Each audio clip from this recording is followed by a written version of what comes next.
Team India में कोई शर्मा जी का रिप्लेसमेंट होगा तो वो शर्मा जी ही होगा। क्यों মানে এই কথা কেন বললাম জানেন?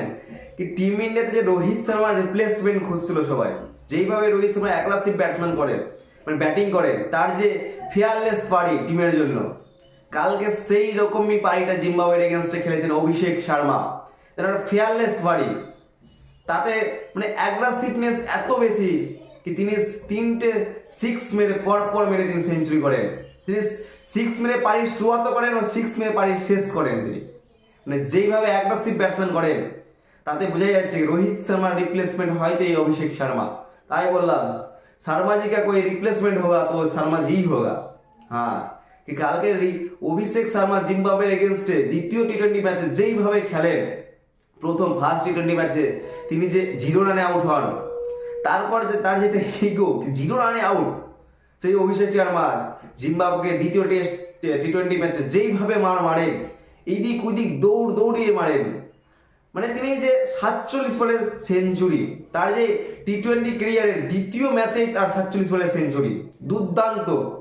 মানে একটা প্লেয়ার যে জাস্ট টি-20 মানে ইন্ডিয়ান ক্রিকেটে ওর মানে ইন্টারন্যাশনাল ক্রিকেটে টি-20তে শুধু পা রেখেছেন জাস্ট আর সেঞ্চুরি, তাহলে বলাই যায় এই প্লেয়ারটার মধ্যে কতটা ট্যালেন্ট লুকিয়ে আছে। মানে এই প্লেয়ারটা ভবিষ্যতে কত বড় নাম করতে পারে, তার মধ্যে যে ট্যালেন্ট, তার যে ফিয়ারলেস ব্যাটিং দুর্দান্ত, তার যে ফিয়ারলেস ব্যাটিংটা, 47 বলে সেঞ্চুরি, মানে 8টা 6 ও এখানে মানে 7টা 4, দুর্দান্ত 6 সিটার ব্যাটসম্যান। আইপিএলে তিনি 42টা 6 মেরেছিলেন একটা সিজনে, সবাই অবাক একটা ইন্ডিয়ান ব্যাটসম্যান এতটা 6 মেরেছেন। আর সেইখানে সেই 6 সিটার ব্যাটসম্যানই অভিষেক শর্মা যেন তিনিও আবার কালকে টি-20 যে ম্যাচটা জিম্বাবুয়ের এগেনস্টে হয়েছে, যেটাতে 234 রানের একটা বড় টার্গেট, এই 234 রানের বড় টার্গেটের মেন ভূমিকায় ছিলেন অভিষেক শর্মা। তার যে 47 বলে 100 রানের পারি, যেখানে 8টা 6 ও 7টা 4, দুর্দান্ত পারি। তিনি যেভাবে স্লো স্ট্রাইকারে প্রথমে কিন্তু খেলছিলেন, তিনি 27 বলে প্রথমে তার যে 27 মানে 23 বলে 27 রান ছিল এরকম, ও 27 রানে তার কিন্তু একটা ক্যাচও ছুটেছিলেন। যেই ক্যাচটা ছুটার পর তিনি কিন্তু ওই ম্যাচটার মোমেন্টটাই যেন চেঞ্জ করে দিয়েছেন। কথাই বলে কি ক্যাচ ছেড়ে দেওয়া মানে ম্যাচ ছেড়ে যাওয়া। ওয়ার্ল্ড কাপে যেইভাবে সূর্য কুমার যাদব ক্যাচ ধরে ম্যাচ ঘুরিয়েছিলেন, সেইভাবে কালকে জিম্বাবুয়ে ক্যাচ ছেড়ে ম্যাচ মানে ফেলে দিয়েছেন ইন্ডিয়ার ঝুলিতে। মানে অভিষেক শর্মা ক্যাচ ছাড়ার পর যেইভাবে পাগলের মতো ব্যাটিং করেছেন, তাতে জিম্বাবুয়ে যেন সেই আঁধি তুফানে আর টিকে থাকতে পারেনি, জিম্বাবুয়ে উড়ে গেছে যেন এই সেই আঁধি তুফানে। মানে প্রথমে তার যে 33 বলে সেঞ্চুরি মানে হাফ সেঞ্চুরি হয়, 50 রান 33 বলে, আর তারপরে 14 বলে তিনি 50 করেন।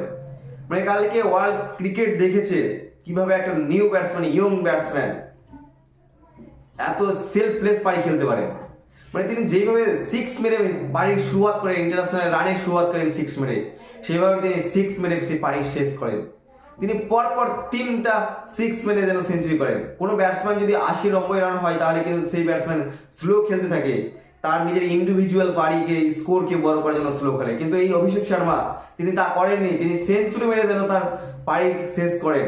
তিনি যেই সেলফলেস পারিটা খেলেন, যেইভাবে সেলফলেস পারিটা রোহিত শর্মা খেলে গেছিলেন, এই রোহিত শর্মা যেন প্রত্যেকবার যেইভাবে সেলফলেস পারিগুলো খেলে যায় টিমের জন্য, সেই রকমই কালকে সেলফলেস এই অভিষেক শর্মা খেলেছেন। এই অভিষেক শর্মার যে মেন্টর বা গুরু যুবরাজ সিং, তিনিও কিন্তু 6 সিটার বলা হতো তাকে টিম ইন্ডিয়ার 6 সিটার মেশিন। আর এই 6 সিটার মেশিনের শিষ্য অভিষেক শর্মা, তিনিও 6 সিটার। মানে কালকে যেন অভিষেক শর্মা তার গুরু যুবরাজ সিংকে যেন তার গুরু দক্ষিণাটা দিয়েছেন 6 মেরে সেঞ্চুরি করে। মানে এর থেকে বড় আর গুরু দক্ষিণা কিছু হয় না, এর থেকে বড় পাওয়া কিছু হয় না। কালকে যেভাবে অভিষেক শর্মা তার দ্বিতীয় ম্যাচে সেঞ্চুরিটা করলেন, এইখানে কিন্তু যশস্বী জয়সওয়াল, ঋতুরাজ গায়কোয়াড়, শুভমান গিল, এদের জন্য ঈশান কিষান, এদের জন্য একটা চ্যালেঞ্জ ছুড়ে দিয়েছিলেন অভিষেক শর্মা কি আমি এক জায়গায় স্থির আছি ওপেন করার জন্য, আমার সাথে আর কি ওপেন করবে। মানে এই যে একটা চ্যালেঞ্জ ছুড়ে দিয়েছেন, কারণ এইখানে অভিষেক শর্মা যেই স্ট্রাইকারে খেলছেন, সেখানে জয়সওয়ালও কিন্তু 170-75 স্ট্রাইকারে খেলেন, আর এই অভিষেক শর্মা 200-211-22 এইরকম স্ট্রাইকারে খেলেন।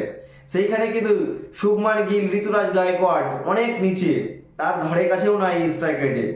তাহলে কিন্তু সবাইকে স্ট্রাইক রেটে মনোযোগ দিতে হবে, না হলে কারো কিন্তু টিম ইন্ডিয়ার জায়গা ফিক্স নয়। কারণ অভিষেক শর্মা যেই স্ট্রাইক রেটে খেলছেন, যেই তাবড়তর, যে সেলফলেস পারি খেলছেন, তার কোনো তুলনাই হয় না।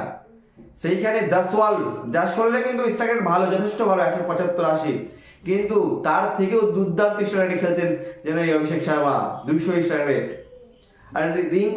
আর যে কালকে রিঙ্কু সিং দুর্দান্ত খেলেছেন, তিনিও 200 স্ট্রাইক রেট, তার থেকেও বেশি স্ট্রাইক রেটে খেলেছেন। আর তাদের এই দৌড়তে 34 রানের একটা বিশাল বড় টার্গেট জিম্বাবুয়ে এগেইনস্টে দিয়েছিল, যেই টার্গেটটাকে জিম্বাবুয়ে চেস করতে পারেনি। এই টার্গেটে জিম্বাবুয়ে চেস করতে নেমে জিম্বাবুয়ে হেরে যায়, 100 রানের ডিফারেন্সে জিম্বাবুয়ে হেরে যায়।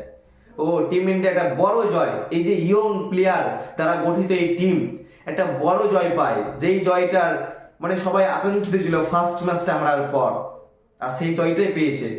এই অভিষেক শর্মা যেইভাবে ম্যাচের পারি শুরুয়াত করেন, তিনি মনে হচ্ছে কি 6 ওভার পাওয়ার প্লে থেকে যাবে, এখন টিমের ধ্বংস নেমে যাবে, এইভাবে একটা টিমকে ধ্বংস করে চলে যাবে।